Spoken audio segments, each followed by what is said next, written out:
Hello bros, మీరు solo levelling anime చూసారా? లేదా టవర్ ఆఫ్ గాడ్స్ గురించి విన్నారా? లేదా మాన్వా అనే పేరు విన్నారా? ఈరోజు అది ఏంటో చెప్పడానికే నేను వచ్చింది.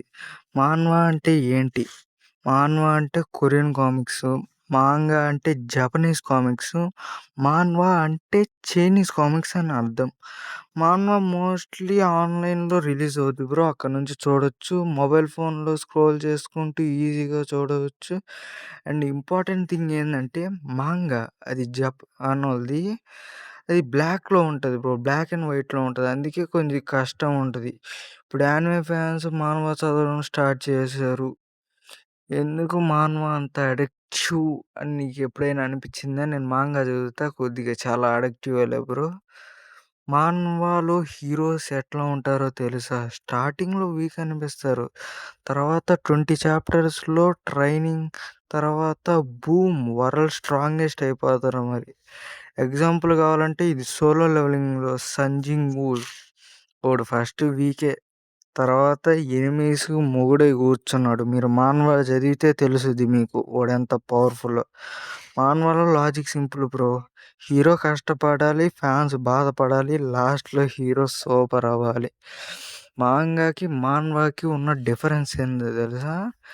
మాంగా చదవాలంటే బుక్ చదువుతున్న ఫీలింగ్ వస్తుంది, అది చదవాలంటేనే కష్టంగా ఉంటుంది నాకైతే. మిగిలిన వాళ్ళకి ఈజీగా ఉండొచ్చేమో, నాకైతే బుక్ చదవాలంటే చాలా కష్టంలే.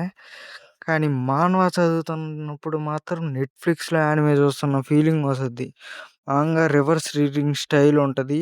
మాన్వా స్క్రోలింగ్ స్టైల్ ఉంటది. అందుకే కన్‌ఫ్యూజన్ లేకుండా ఈజీగా చూసేయొచ్చు. మాన్వాలో మోడ్రన్ థీమ్స్ ఉంటాయి. అది ఏందంటే revenge stories, school bullying, leveling up, అదే సోలో లెవెలింగ్ లాంటిది. గేమింగ్ సిస్టమ్ ఈజీగా అర్థమైంది. బేసికల్లీ హీరో లైఫ్‌లో ప్రాబ్లమ్స్ అన్‌లిమిటెడ్, కానీ పవర్స్ కూడా లిమిటెడ్‌గానే ఉంటాయి. కొన్ని ఫేమస్ మాన్వాస్ ఏంటో ఒకసారి చూద్దామా? సోలో లెవెలింగ్ మనకు తెలిసే ఉంటది. God of high school anime కూడా వచ్చింది బ్రో. లోకిసం అది కూడా వచ్చింది. మీరు మాంగా చదువుతారా? మాన్వా చదువుతారా? లేకపోతే ఇప్పుడే వింటున్నారా? మీరు ఏ ఫ్యానో ఒకసారి కామెంట్‌లో చెప్పేసుకోండి. లైక్ కూడా కొట్టేయండి బ్రో ప్లీజ్. ఈ రికార్డింగ్ రావడానికి నాకు 50 సంవత్సరాలు పట్టింది. లైక్, షేరు, సబ్స్క్రైబ్ అయ్యేం కొట్టడం మర్చిపోయిపోమాకు. అసలే సామైంది ఈ వీడియో చేసేసరికి. ఫస్ట్ టైం చేసే అందుకే చాలా కష్టపడాల్సి వచ్చింది. హ్మ్. సర్లే మామ. సర్లే మామ, ఏముంది మరి. Bye, tata, see you, good bye, గయా మర్ గయా.